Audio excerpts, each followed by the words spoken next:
welcome to Idea. Whoops. Hello, and welcome to Ideas with Diana. It's been a while. Hello, and welcome to Ideas with Diana. It's been a while since we did the last podcast. Part of the thing is what we were doing was we were trying to figure out with WIPZ about how to do alumni shows and some guidelines. But by the time our first meeting ended, the lockdown started in Wisconsin. So we sent things by email and sort of been basically trying to figure out what to do. We're hoping basically with WIPC and WIPC is hoping that once this lockdown is figured out and things can start to reopen again, we can sort of work out basically alumni programming so that basically we can do the podcast and the radio show at the same time. Another thing though is that in Wisconsin, the Kenosha Public Library is still closed, even though things are supposed to be reopening, and even UW Parkside. However, what both libraries did as a progressive policy is to allow patrons to hold their books until until they can reopen again. And so they extended the book deadlines. So anyone that's checked out books from Kenosha Public Library before the March 13th lockdown, the deadline has been extended. Latest one was extended to June 9th. It's probably extended further, and the same thing with Parkside. And this has made it easier on everybody because that way they don't have to worry about trying to sanitize the books and also library and do a lot of extra work. So if you do have books at the Kenosha Public Library, UW Parkside, just hold on to them until the campus reopens. Parkside, maybe they have events planned for September 26th, the 40th anniversary of computer science, which I was part of. I went to Parkside during the late 70s and early 80s and graduated in computer science and pre-med. And I'm planning to attend that celebration on September 26th from 2:30 to 7:30 in the campus ballroom, which was the old cafeteria when I went. The other thing though, at the Kenosha Public Library, they're still planning to have other activities, but basically like with the scale opening up, they're still waiting to see, because even in Racine, Denny's opened up its dining room at 7 o'clock this morning, one of the few places that had an open dining room, and a few other places are doing it, but it's still basically 50% capacity. So I'm still waiting to see when Barnes & Noble in Racine opens up, because that's always a great meeting place for me on Sunday, and for others to go out there to sort of read, discuss, and even for those of us who are sort of like lungfish introverts, basically it's a nice way to socialize and still, get over our being an introvert. So it's like a lungfish. We could go out for a little bit, socialize, and then come back in, and that helps quite a bit. What's weird though is during this lockdown, the best thing that happened during this lockdown for many of us is many people did get extra food share benefits, and the extra food share benefits did help many people actually get their health back, because for the first time they didn't have a food panic. They didn't have to worry about, well, when am I going to do the last 2 weeks of the month for food, or what type of food can I eat? They can actually eat food that's healthy for them and actually that's better for them, because I have diabetes and I have other friends that have diabetes, and having the right food to eat does help. But the problem all of us who are diabetics run into when we talk to doctors and other things or nutritionists, they say, well, if you just ate this or you just ate that, it's like, yes, we know that. However, two things. One is we don't like leftovers, because basically that's wasting more food. And second, to buy prepackaged food that's prepared properly for us, sometimes we don't have the budget to do that. So during this lockdown, many people did get extra food benefits, which made it easy for many of us who are diabetics and that to get the proper food and prepackaged food that we can eat better, and that our body can synthesize and start to get our diabetes under control. Because reason why so many people sometimes eat a fast food, and even seniors eat a fast food at night for dinners, is simple economics. To prepare a meal like a dietitian would tell you, you get greens, you get lettuce, you make a salad, you get a balance of everything. okay, well that's good, but that meal for yourself can be $5 per setting. Then what happens is basically, what do you do with the leftovers? And then basically have leftovers for 4 days. Eat the same thing for 4 days. Well, and for many seniors and even many diabetics and other people whose budgets are stretched for the last 2 weeks of the month, that's why basically a lot of people go to fast food places for lunch, like Wendy's, get the dollar hamburger, coffee, Frosty, or complimentary coffee for many seniors like myself over 55. Um, and that helps stretch the budget. Same thing at night. And it's not basically that basically it's a matter of economics, because basically you consider, if you're on a fixed budget, basically 2 meals at Wendy's for $1, that's $60 a month on your food budget, versus trying to pay $300 for the same meal, making it from scratch at the supermarket.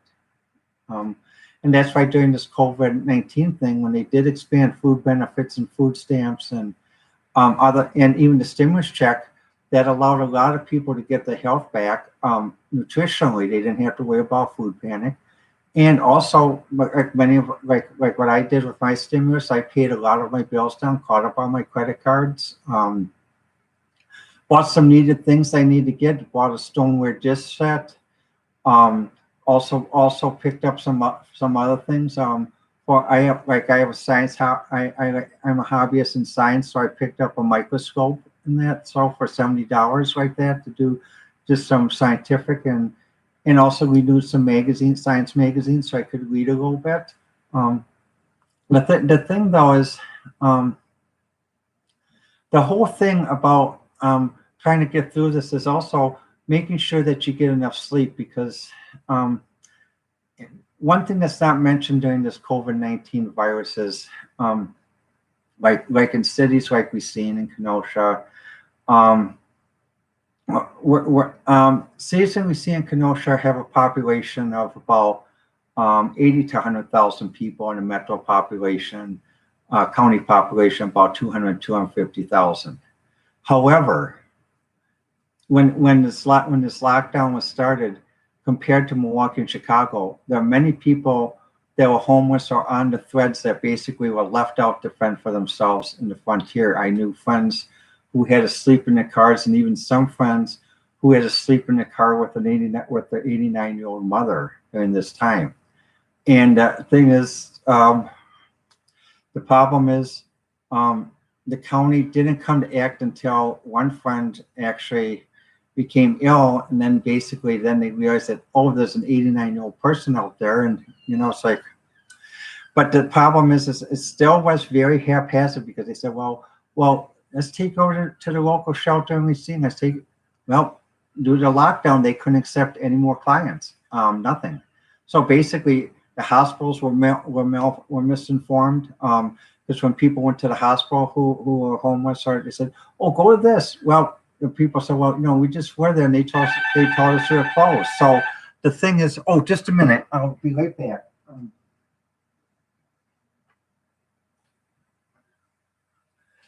So the thing is, what happens with that is, that's why during this COVID-19 crisis, next time if we ever have to go through this lockdown again, we really got to coordinate for smaller sized communities to make sure that if they're going to issue a lockdown order, make sure no one is living in the streets.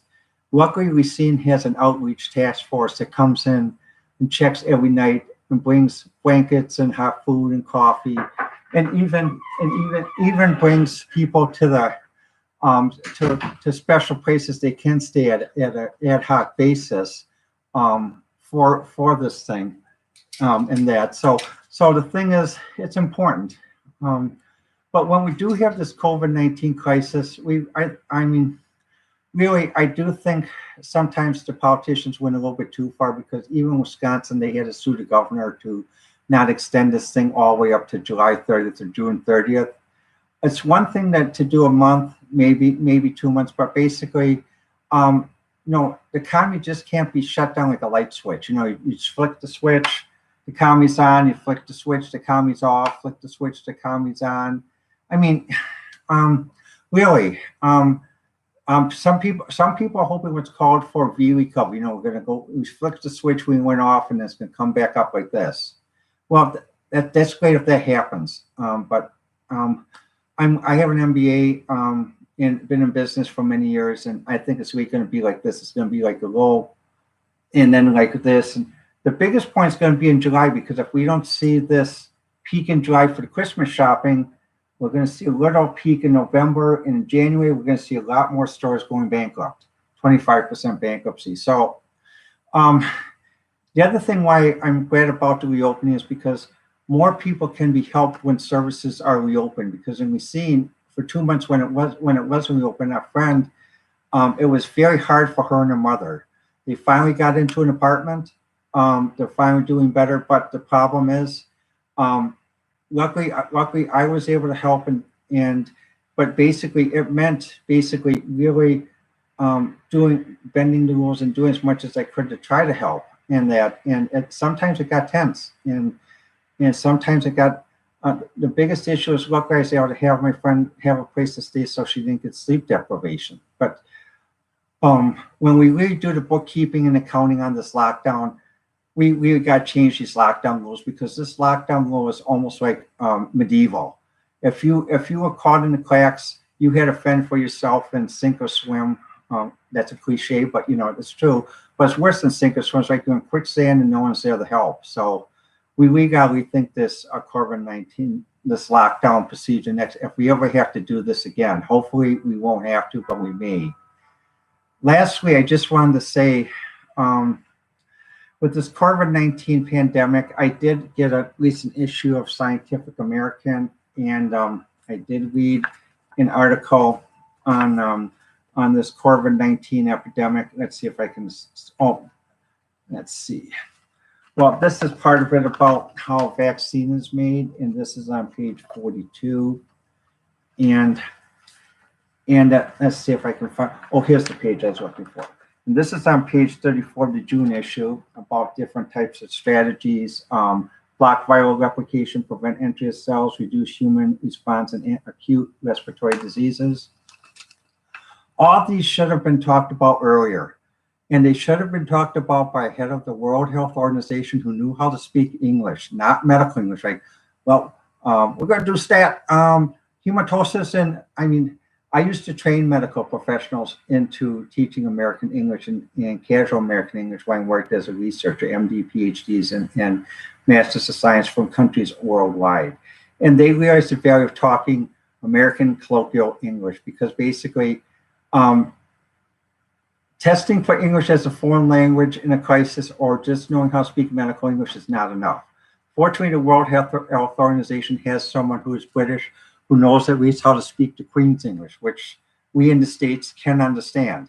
And that's what's going to have to be done in the future. The last point is, that I haven't seen any factual proof. I do wonder, basically, when research was done in China, did they put production first and quality control in the back burner?